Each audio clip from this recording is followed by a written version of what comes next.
Vamos abrir o texto sagrado, queridos? Atos dos Apóstolos, capítulo de número 1. É onde estaremos na tarde de hoje. Meu namoro com Sabrina começou de maneira atípica. Eu vi um anjo. Brincadeira, gente. Ouvi. Após alguns meses de conversa e depois de algumas orações e um energético, eu acho que a combinação ajuda bastante, eu acabei criando coragem.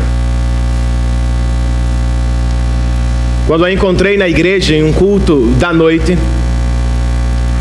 eu a chamei para um canto e abruptamente disse: Sabrina, você vai ser minha esposa. Ela respondeu: boa noite para você também, Renan.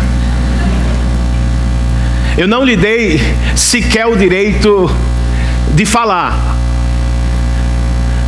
Tratava-se de uma decisão soberana, irmãos, de Renan, de uma eleição unilateral do meu coração. Deu certo, irmãos.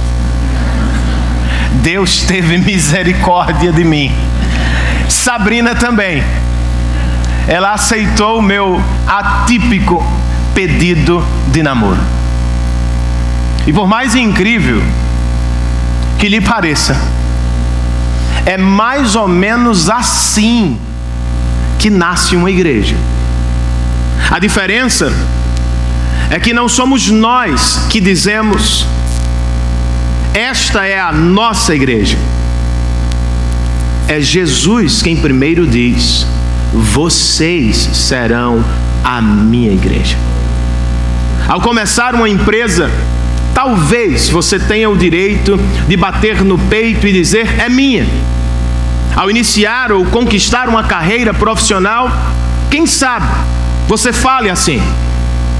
Ao começar uma igreja, irmãos, desde cedo nós precisamos saber: ela não é nossa primeiramente, ela é de Deus, pertence a Cristo Jesus. É sobre isso que trata a primeira sessão do primeiro capítulo de Atos dos Apóstolos. Vamos ler o texto? Atos 1. Eu vou ler do verso 1 ao verso de número 11 nesta tarde com vocês. O texto sagrado diz assim: em meu livro anterior, Teófilo, escrevi a respeito de tudo que Jesus começou a fazer e a ensinar, até o dia em que foi elevado aos céus, depois de ter dado instruções por meio do Espírito Santo aos apóstolos que havia escolhido. Depois do seu sofrimento, Jesus apresentou-se a eles e deu-lhes muitas provas indiscutíveis de que estava vivo. Apareceu-lhes por um período de 40 dias, falando-lhes acerca do reino de Deus. Certa ocasião, enquanto comia com eles, deu-lhes esta ordem: não saiam de Jerusalém, mas esperem pela promessa de meu Pai, da qual lhes falei. Pois João batizou com água, mas dentro de poucos dias vocês serão batizados com o Espírito Santo. Então, os que estavam reunidos lhe perguntaram: Senhor, é neste tempo que vais restaurar o reino a Israel? E ele lhes respondeu: não lhes compete saber os tempos ou as datas que o Pai estabeleceu pela sua própria autoridade, mas receberão poder quando o Espírito Santo descer sobre vocês, e serão minhas testemunhas em Jerusalém, em toda a Judéia e Samaria e até os confins da terra. Tendo dito isso, foi elevado às alturas. Enquanto eles olhavam, e uma nuvem o encobriu da vista deles. E eles ficaram com os olhos fixos no céu enquanto ele subia. De repente, surgiram diante deles 2 homens vestidos de branco que lhes disseram: Galileus, por que vocês estão olhando para o céu?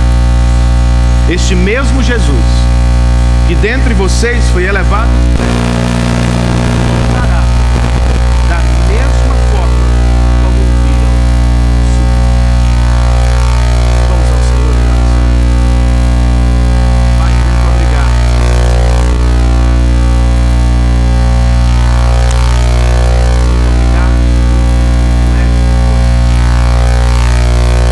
ministrar a tua palavra ao homem cheio de amor.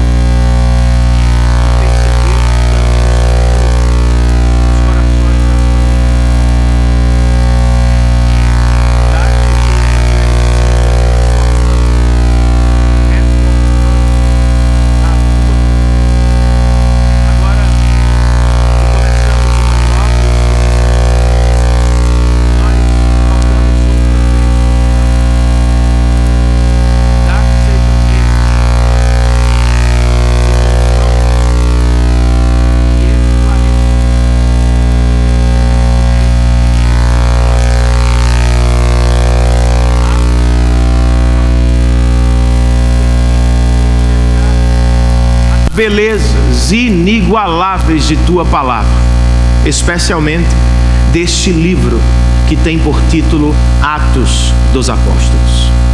Ajuda-nos a ler, a entender e a responder apropriadamente ao que vamos aprender.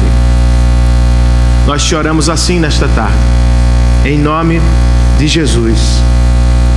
Amém.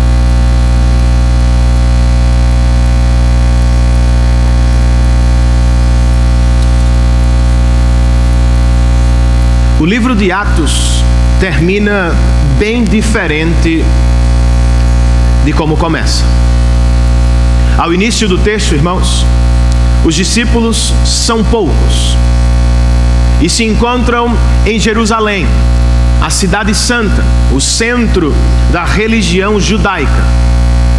Ao final da narrativa, os seguidores de Cristo são milhares. E o apóstolo Paulo se encontra em Roma, a cidade eterna, a capital do império, onde a igreja começou. O que aconteceu? Como se deu este crescimento tão rápido? Como a igreja foi de Jerusalém a Roma em apenas 3 décadas de existência? O pastor presbiteriano Derek Thomas sugere 2 respostas para a pergunta. A primeira, segundo ele, está no compromisso missionário da igreja primitiva. De tudo que nós encontramos aqui, irmãos, neste livro, 30% é dedicado à pregação do Evangelho. A igreja primitiva era por demais engajada com o avanço da causa do Senhor. No entanto, como ele mesmo observa, isso é apenas parte da resposta e a parte menor. Pois a verdade, irmãos, é que por trás, ao lado e à frente da igreja estava o Espírito Santo de Deus. Foi Ele quem soberanamente acrescentou ao número dos discípulos e guiou a igreja de Jerusalém através das principais cidades do império até chegar em Roma. Antes, porém, de nos apresentar o crescimento propriamente da igreja, Lucas, ao levantar as cortinas de seu 2º volume, nos coloca outra vez diante do dono ou do salvador da igreja. Entre os versos 1 e 3, por exemplo, Lucas nos diz que a igreja que nasce em Atos é a igreja do Cristo ressurreto. Os primeiros versos do nosso texto são uma transição.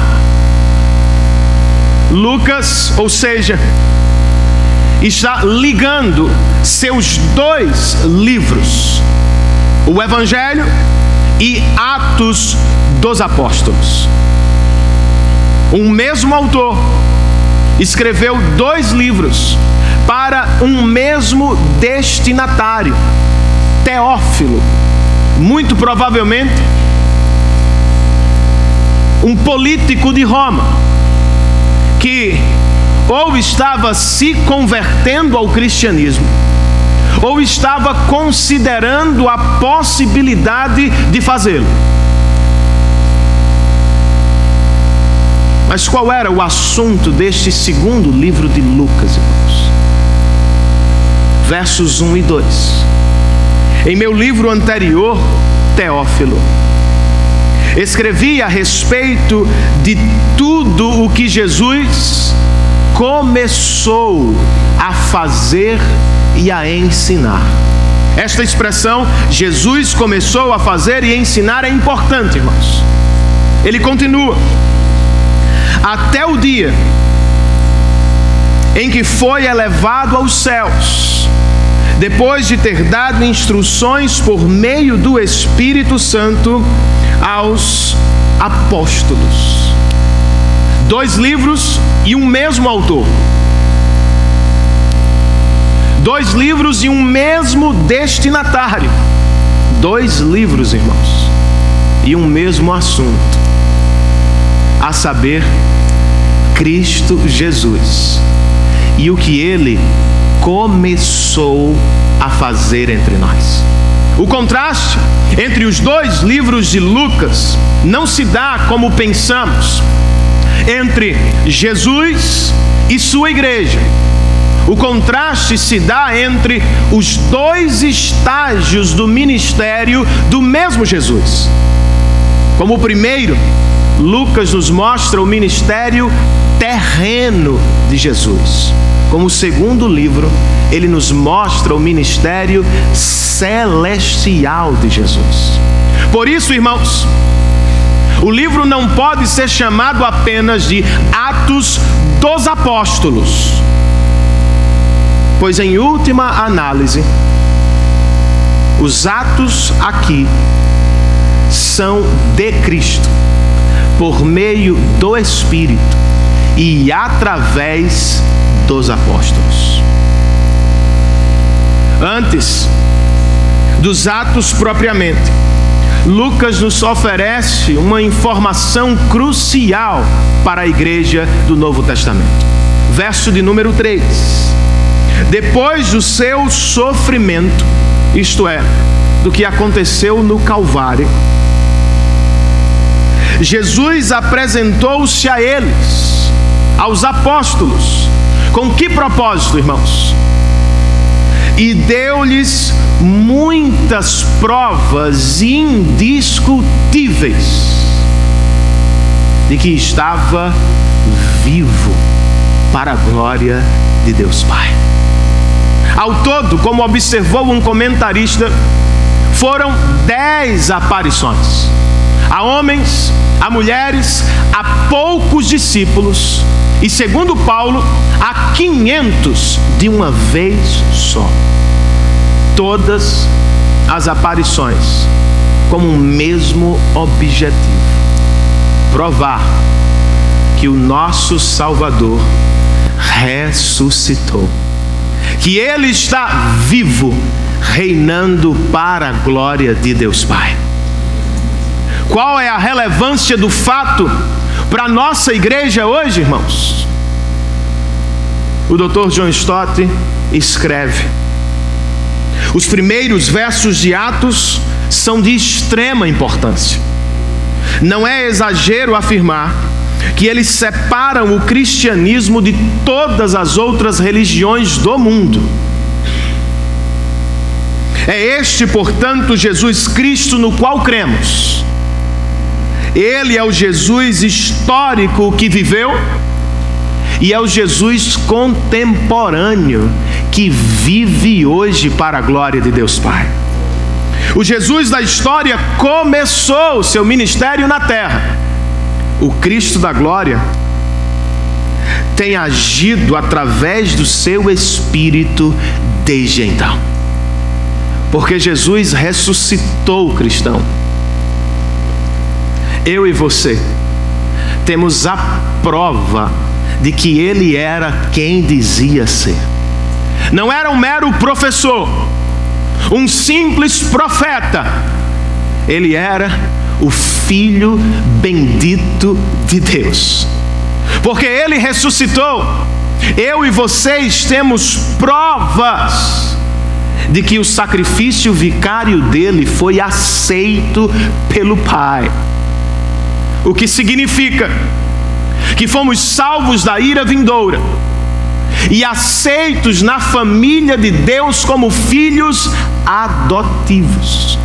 Porque Jesus ressuscitou o cristão, nós temos prova de que o diabo, a carne, o pecado e a condenação eterna foram tragados para a glória do Senhor. Porque ele ressuscitou em corpo. Temos a prova de que um dia também o faremos como ele. Porque ele ressuscitou, irmãos, temos a prova de que nunca mais estaremos sozinhos. Eis que, como ele prometeu, eu sempre estarei convosco. Louvado seja o Cristo ressurreto da igreja. São muitas bênçãos, portanto, que percebemos na ressurreição de Cristo para os cristãos. Contudo, irmãos, eu acho que o início de Atos também é um convite aos não cristãos. Nós não sabemos se Teófilo, a esta altura, já era um cristão de verdade. O que percebemos é que através dos dois livros e da história agora da igreja, Lucas está pregando ao coração dele, através dele, ao coração de todos os céticos não cristãos que se aproximarem do livro de Atos. Trata-se de um convite aos não cristãos também. De acordo com ele, Jesus não é uma invenção humana. Não é fruto do delírio de alguns poucos fanáticos de Israel. Ele foi uma pessoa histórica que nasceu, viveu, morreu, ressuscitou e foi visto por centenas e centenas de pessoas. É como se estivesse dizendo aos não cristãos: venham vocês também e escutem dos mais próximos dele, façam mais, o vejam de perto, pois é através deste livro que ele se revela aos nossos corações. Como nota Martin Lloyd-Jones, o pregador do século passado, este é o ponto de partida, é a coisa fundamental, pois o cristianismo não é um ensino, é uma pessoa, não é sobre moral, é sobre Cristo, que venceu e ressuscitou para a glória de Deus Pai. Por isso, irmãos, como fez com o primeiro, Lucas também faz com seu segundo livro. Cristo foi o tema central do primeiro, ele é o tema central do segundo, porque ele é o assunto principal de toda a Bíblia. Cristãos e não cristãos são convidados a conhecê-lo através deste livro histórico. Entre os versos 4 e 8, irmãos, Lucas nos diz que a igreja que nasce em Atos é a igreja do Cristo missionário.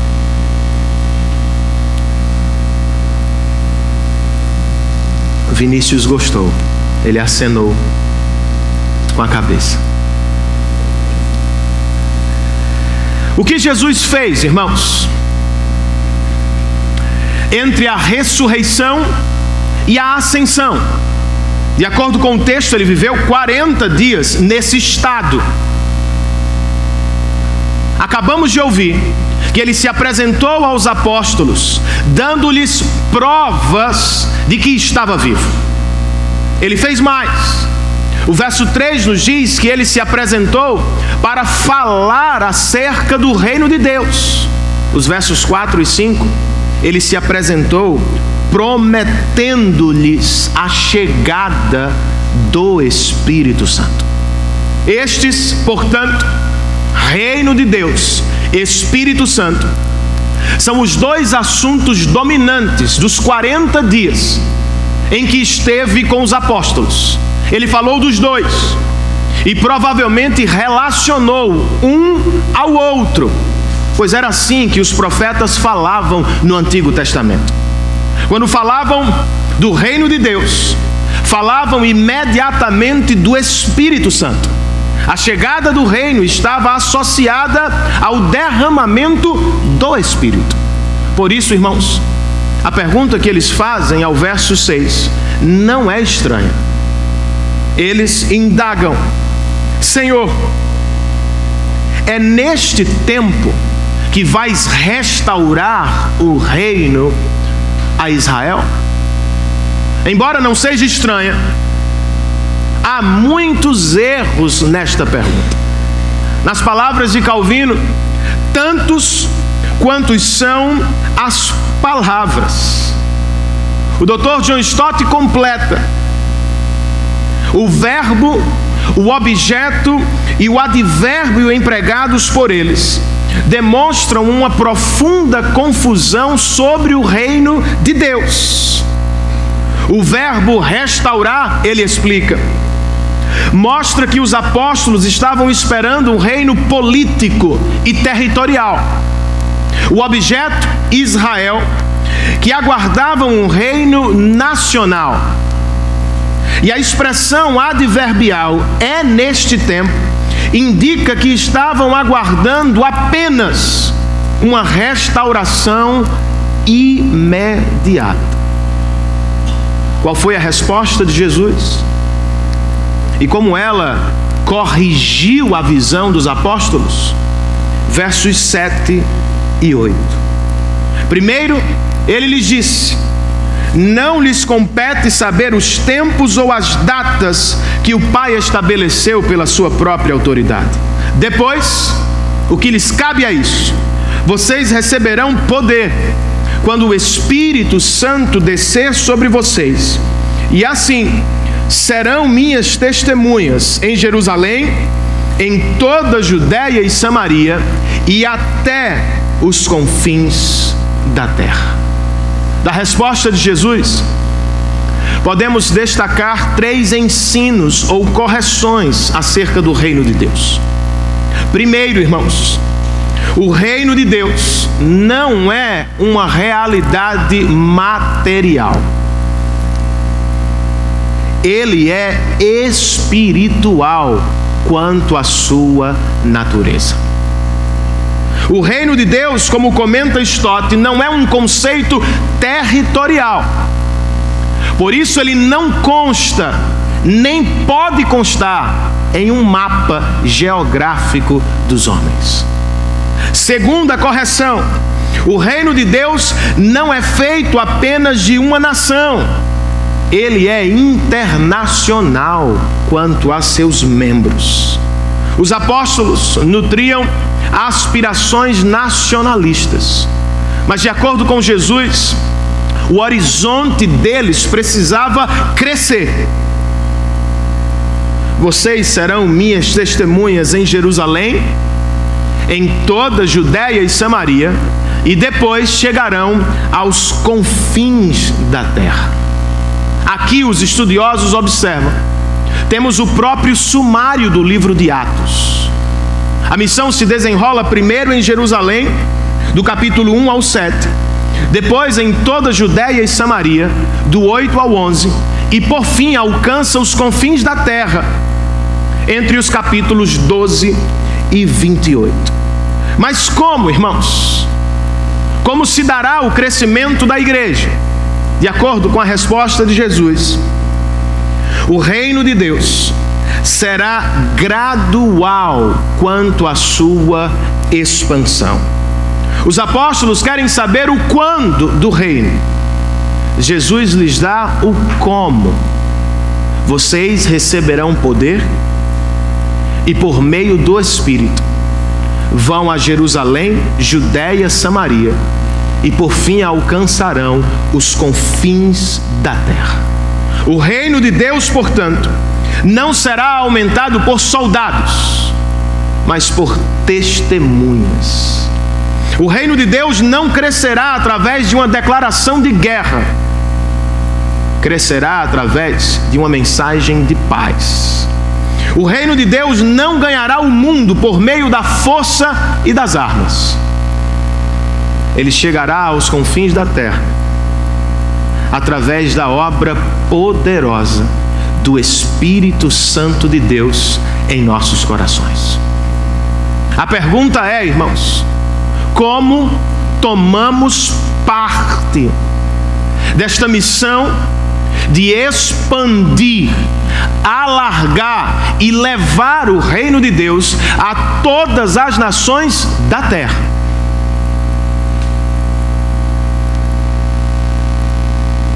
O pastor Kent Hughes, um comentarista que estou consultando para esta série, oferece 3 sugestões. A primeira delas, a partir do que acabamos de ouvir do próprio Cristo, nós precisamos desenvolver um coração missionário. Nós ouvimos tantas vezes a palavra ou as palavras de Jesus: vocês serão minhas testemunhas em Jerusalém, Judéia, Samaria e aos confins da terra, que nem sempre conseguimos sentir seu impacto. Não foi assim com os primeiros discípulos. Eles estavam sendo chamados a pregar em Jerusalém, cidade que prendeu e matou Jesus. Estavam sendo convocados para pregar na Judéia, onde haviam sido claramente rejeitados. Estavam sendo enviados aos samaritanos, judeus misturados, de terceira classe para alguns. Estavam sendo enviados aos estrangeiros pagãos. Tratava-se de uma revolução, irmãos. Sim, espiritual, mas com consequências sociais e étnicas para a glória de Deus. Por isso eles precisavam de um coração missionário, ou seja, de um coração maior, de um coração internacional. É o que precisamos também. Não podemos orar apenas por nossos filhos. Não podemos nos preocupar somente com o Brasil. Não devemos pregar só aqueles a quem amamos.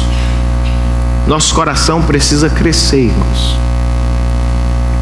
Precisamos orar por outros povos. Precisamos nos preocupar com outras nações. Devemos ir ou enviar pessoas aos lugares mais distantes e esquecidos do mundo. Ainda de acordo com Kent Hughes, para cumprir nossa missão, nós também precisamos de um compromisso radical com o testemunho do Evangelho. Para facilitar, ele usa 3 palavras do grego bíblico: logos, ethos e pathos. Logos é a palavra ou o ensino que empregamos no nosso testemunho de Cristo. Testemunhar de Cristo, irmãos, significa simplesmente testemunhar de Cristo. Nós não estamos convidando pessoas a um clube. Não devemos apresentar um sistema religioso. Quando testemunhamos de Cristo, nossa responsabilidade é pregar o Evangelho, e o Evangelho somente. Quem é Jesus e o que Ele fez por nós? Mas e o nosso testemunho, Renan? Conversei com um jovem anos atrás que tinha um poderoso testemunho de vida. Ele me procurou ao gabinete e me perguntou o que achava do testemunho. Eu disse: eu gosto dele. Só tem um problema: seu testemunho não tem poder para salvar. Coloque-o na nota de rodapé, como ilustração. Aprenda a pregar o Evangelho. Não somos chamados a contar a nossa história, irmãos. Podemos usá-la como acessório. Fomos convocados a pregar a história de Cristo Jesus. Não devemos dizer às pessoas o que nós fazemos. Não salva ninguém dizer isso. Nós precisamos anunciar o que Deus fez por nós na cruz do Calvário. Ethos é de onde recebemos a nossa palavra moderna. Ética tem a ver com a maneira que vivemos. Cristãos não apenas pregam o Evangelho, eles encarnam o Evangelho. Eles vivem de acordo com o Evangelho, de forma tão bela e poderosa, que chama a atenção das pessoas que lhes cercam. Por exemplo, Henry Stanley disse ter estado com o missionário David Livingstone no coração da África por alguns dias. De volta à Inglaterra, ele confessou a um amigo: se passasse mais alguns dias com o missionário Livingstone, eu teria sido obrigado a me converter ao cristianismo. O curioso, ele continua, é que ele não me fez um convite formal. Contudo, o amor daquele homem por seu Cristo e o compromisso dele com a missão me constrangiam de tal modo que eu não podia deixar de pensar na pessoa de Jesus Cristo. Patos é a paixão, irmãos, que precisamos empregar na nossa pregação. Vamos ouvir Pedro em 2 semanas, cheio do Espírito, gritando o Evangelho apaixonadamente. Em mais outras semanas, vamos nos deparar com Estevão, um diácono que morreu pregando o Evangelho de maneira apaixonada. Depois veremos Paulo pregando em lugares diferentes, a pessoas diferentes, mas sempre com paixão no coração. Era assim também que pregava George Whitefield, avivalista calvinista do século XVIII. Ele estava em Edimburgo, Escócia, para uma série de pregações. E às 5 da manhã, num frio de torar, as pessoas estavam saindo de casa para ouvir sua mensagem.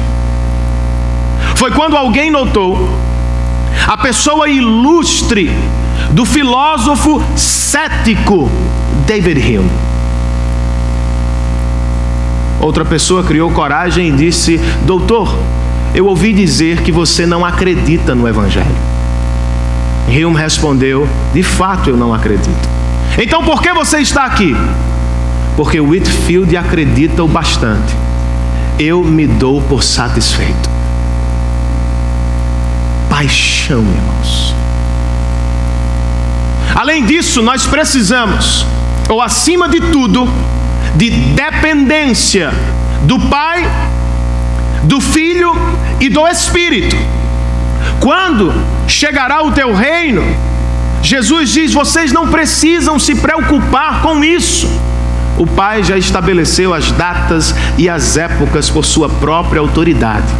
Isso significa, irmãos, o nosso Deus está no controle de todas as coisas.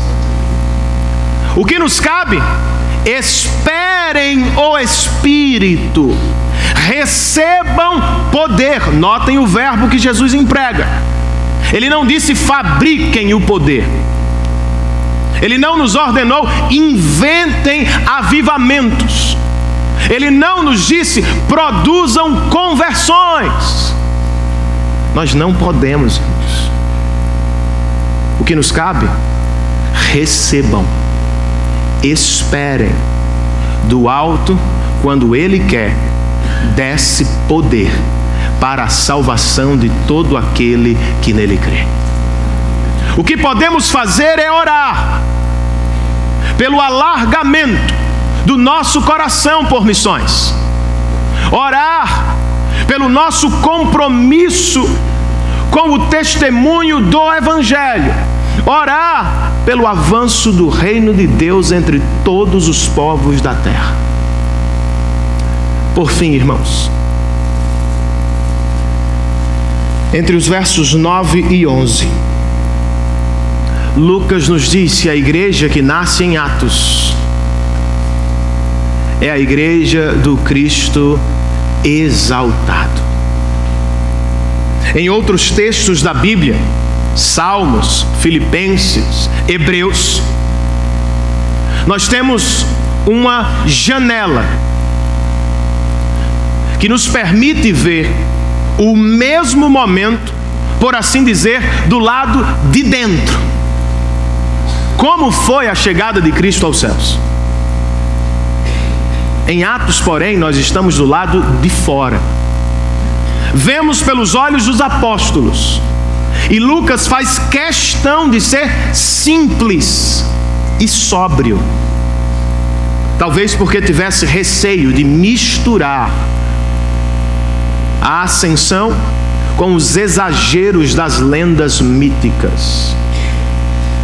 Ele simplesmente nos diz no verso 9: tendo dito isso, Jesus, ele foi elevado às alturas, enquanto os apóstolos olhavam, e eis que uma nuvem o encobriu da vista deles. Muito provavelmente a mesma nuvem que cobriu Moisés no Monte Sinai, a mesma nuvem que encheu o templo de Salomão, a mesma nuvem que cercou Jesus e os 3 apóstolos no Monte da Transfiguração. Tratava-se da manifestação da glória de Deus. E como aconteceu nas outras ocasiões, os apóstolos aqui também ficaram preocupados ou surpresos. Lucas nos diz que eles ficaram como os olhos, verso 10, fixos no céu, enquanto ele subia. Só Deus sabe de fato o que esta frase significava para eles. 3 anos e meio com o Senhor, milagres, ensinos, amor, morte, ressurreição. Mas agora, com a nuvem de glória, eles percebem que aquele é o último encontro com Jesus corpóreo até a sua próxima vinda. É compreensível que estivessem tristes, de certa maneira. Mas eis que, de repente, surgiram diante deles 2 homens vestidos de branco.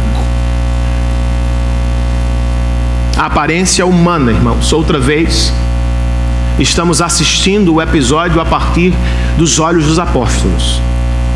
Mas ao que tudo indica, estes 2 homens vestidos de branco eram anjos. Talvez os mesmos que cantaram no nascimento do Salvador, os mesmos que o confortaram em seu Getsemane de agonia e sofrimento, os mesmos que apareceram no sepulcro vazio. Eles estão aqui outra vez, para nos ajudar com a ascensão. No entanto, a identidade deles não é o mais importante. Como é o caso das narrativas bíblicas, uma dica hermenêutica de interpretação. O mais importante está na fala deles. O que é que eles dizem, irmãos? Galileus, por que vocês estão olhando para o céu? Este mesmo Jesus, que dentre vocês foi elevado aos céus, voltará da mesma forma como viram subir. Duas coisas saltam da fala destes homens barra anjos. Primeira, Jesus voltará, irmãos.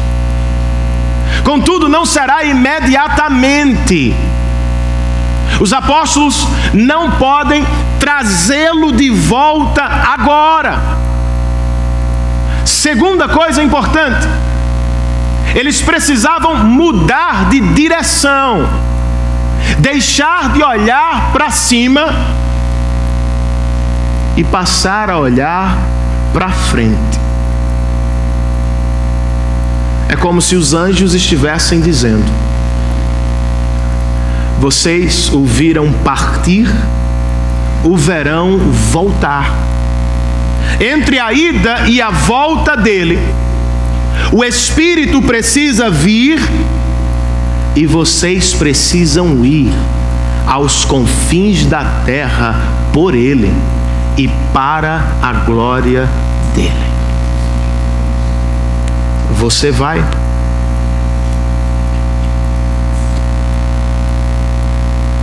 Será que vamos aos confins da terra por ele?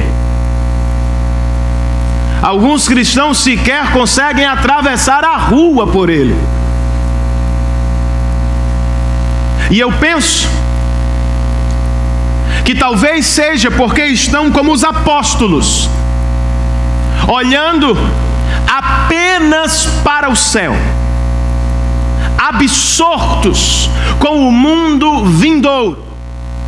São pietistas em um sentido pejorativo. Querem o céu em detrimento da terra. Não há nada de errado em desejar o céu, mas não podemos nos esquecer da terra, irmãos. Não estamos apenas passando, recebemos uma missão. A hora não é de especular sobre quando ele voltará. Muitas pessoas já o fizeram e erraram. A hora é de ir aos confins da terra anunciando o Evangelho de Jesus Cristo. Mas e a volta dele, Renan? Bem, ela deve servir como um impulso missionário. Porque Jesus voltará, irmãos. Deve existir no nosso coração um senso de urgência. Pessoas estão morrendo sem conhecer.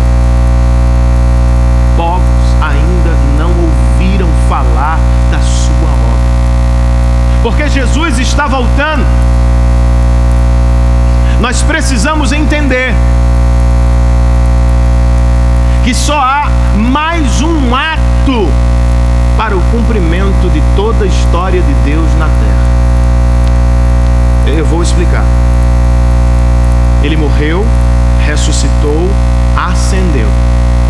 Depois disso, enviou o seu Espírito e a igreja partiu em missão. Não há nada mais que nos separa do retorno de Cristo. Se você realmente o ama, se você de fato deseja o céu, se quer viver com ele para sempre, apresse seus passos, pregando o Evangelho e, por assim dizer, apressando o seu retorno. Ele não voltará antes, de acordo com suas próprias palavras. Ele só virá quando o Evangelho do Reino for pregado em todas as nações da terra. Agora, cuidado com o outro erro dos apóstolos. Não confunda a missão do Evangelho como um programa político, utópico e terreno. Apesar de não se identificar com nenhuma ideologia política, eu ainda preciso dizer que o Evangelho tem sim implicações sociais, como os princípios do reino de Deus chocam-se com os princípios do reino dos homens. E quando não nos dobramos perante César, os princípios do reino dos homens, e prometemos lealdade somente a Cristo, é óbvio que vamos produzir também efeitos e transformações sociais. Contudo, irmãos, transformar o mundo em um melhor lugar para viver não é a nossa primeira e grande missão. Ele deixará de existir de toda forma. É parte da missão aliviar o sofrimento, alimentar o faminto, estender a mão ao necessitado. Contudo, a primeira e maior parte da missão é anunciar a todos os povos que em breve Jesus vem. Quando chegar, enfim, Ele colocará todas as coisas em ordem outra vez e chamará todos os seres humanos ao tribunal da prestação de contas. Isto é muito importante. Estaremos prontos? Teremos cumprido nossa missão? Quer ajuda, cristão? Você já tem. Cristo enviou o Espírito como o Consolador e como o nosso guia a toda vontade de Deus. Quer ajuda? O Cristo exaltado está à direita de Deus Pai, segundo Paulo aos Romanos, intercedendo por nós. Não sei de todas as suas petições, mas sei de uma: Ele intercede pelo avanço do seu reino na terra. Façamos a obra do Senhor com a ajuda do Cristo exaltado e de seu Espírito que vive entre nós. Não sei como você começou o seu namoro. Não sei se sequer você já começou um namoro. Não sei nem preciso saber como iniciou sua empresa ou sua carreira. O que sei a partir destes versos de abertura de Atos, irmãos, é que a igreja do Senhor começa por obra de Deus. Ela pertence a Jesus Cristo. O que nos cabe? Um privilégio e uma responsabilidade. Nós somos noiva de Cristo por causa de seu sangue, mas temos a missão de anunciá-lo a todos os povos para a glória de seu nome. Alguns cristãos, para não se envolver com a missão, usam a desculpa da soberania de Deus. Eles dizem: se Deus quisesse, já teria alcançado todas as nações do mundo. Era a desculpa dos dias de William Carey, sapateiro, pregador batista leigo, que queria ir à Índia contra a vontade de seus irmãos. Em um sermão, ele desafiou ricos e pobres de sua congregação ao concluir dizendo: sim, esperem grandes coisas de Deus, mas também façam grandes coisas por Deus. Alguns cristãos apenas assistem à missão, outros se envolvem tanto que se misturam à sua própria história. Foi o caso de Tertuliano, um pai de nossa igreja antiga, escrevendo para defender e avançar o Evangelho de Cristo. ao início do 3º século, ele diz aos romanos: nós nascemos ontem, mas já tomamos o mundo inteiro de vocês. Cidades, vilas e ilhas são de Cristo. Palácios, tribunais e fazendas pertencem ao Senhor. Tribos, povos, senadores e juízes, todos se curvam diante dele. Qual é a perseguição que poderá nos impedir? O sangue dos mártires é a semente da igreja. Quanto mais cristãos morriam, mais a igreja crescia para a glória de Deus Pai. 200 anos. Por que não de novo, irmãos? Por que não você? Por que não deixamos o compromisso superficial com a obra de Deus? Por que não abandonamos a vida cristã morna que levamos para assumir uma vida cristã vibrante, empolgante, para a glória de Deus? Que o Senhor nos ajude a não apenas assistirmos, mas a cumprirmos a nossa missão a todo custo e apesar da dor e do sofrimento. Que Cristo seja conhecido e desejado entre todos os povos da terra. Só o Senhor satisfaz, só o Senhor satisfaz, só o Senhor satisfaz,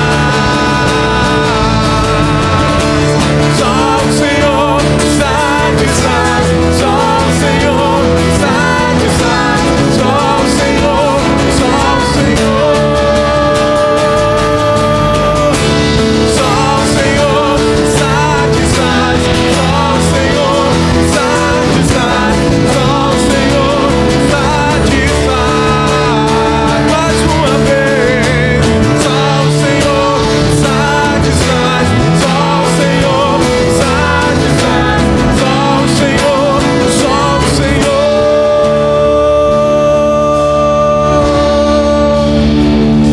A tua graça me basta,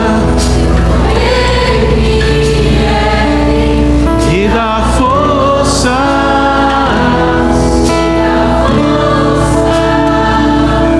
tua graça me basta, me dá força,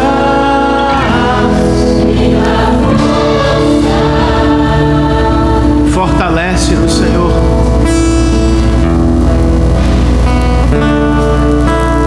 Fortalece-nos para a tua obra. Desperta os que estão dormindo. Ressuscita os que estão mortos espiritualmente. Enche-nos de vitalidade, de compromisso e de poder do alto para o cumprimento de nossa missão. Que não sejamos cristãos medíocres, superficiais, nominais, mas que por obra do Teu Espírito nesta tarde, o Senhor cria em nós desejos e compromissos com o avanço do Teu reino, de tal maneira, Senhor, que nossa casa, nosso trabalho, nossos recursos, tudo seja visto por nós como instrumento para o avanço do Teu reino. Leva-nos em paz aos nossos lares e nos dá uma semana cheia de crescimento espiritual, de experiências com o testemunho do Evangelho e de certezas sobre o nosso estado em Ti. Te pedimos isso em nome de Jesus. Que o amor de Deus, nosso Pai, a graça do nosso Senhor e Salvador Jesus Cristo, a comunhão, o poder, a presença e o cuidado do Santo Espírito de Deus estejam sobre todos nós. E todos nós dizemos em uma só voz: amém. Que Deus nos abençoe, queridos. Que tenhamos uma ótima semana.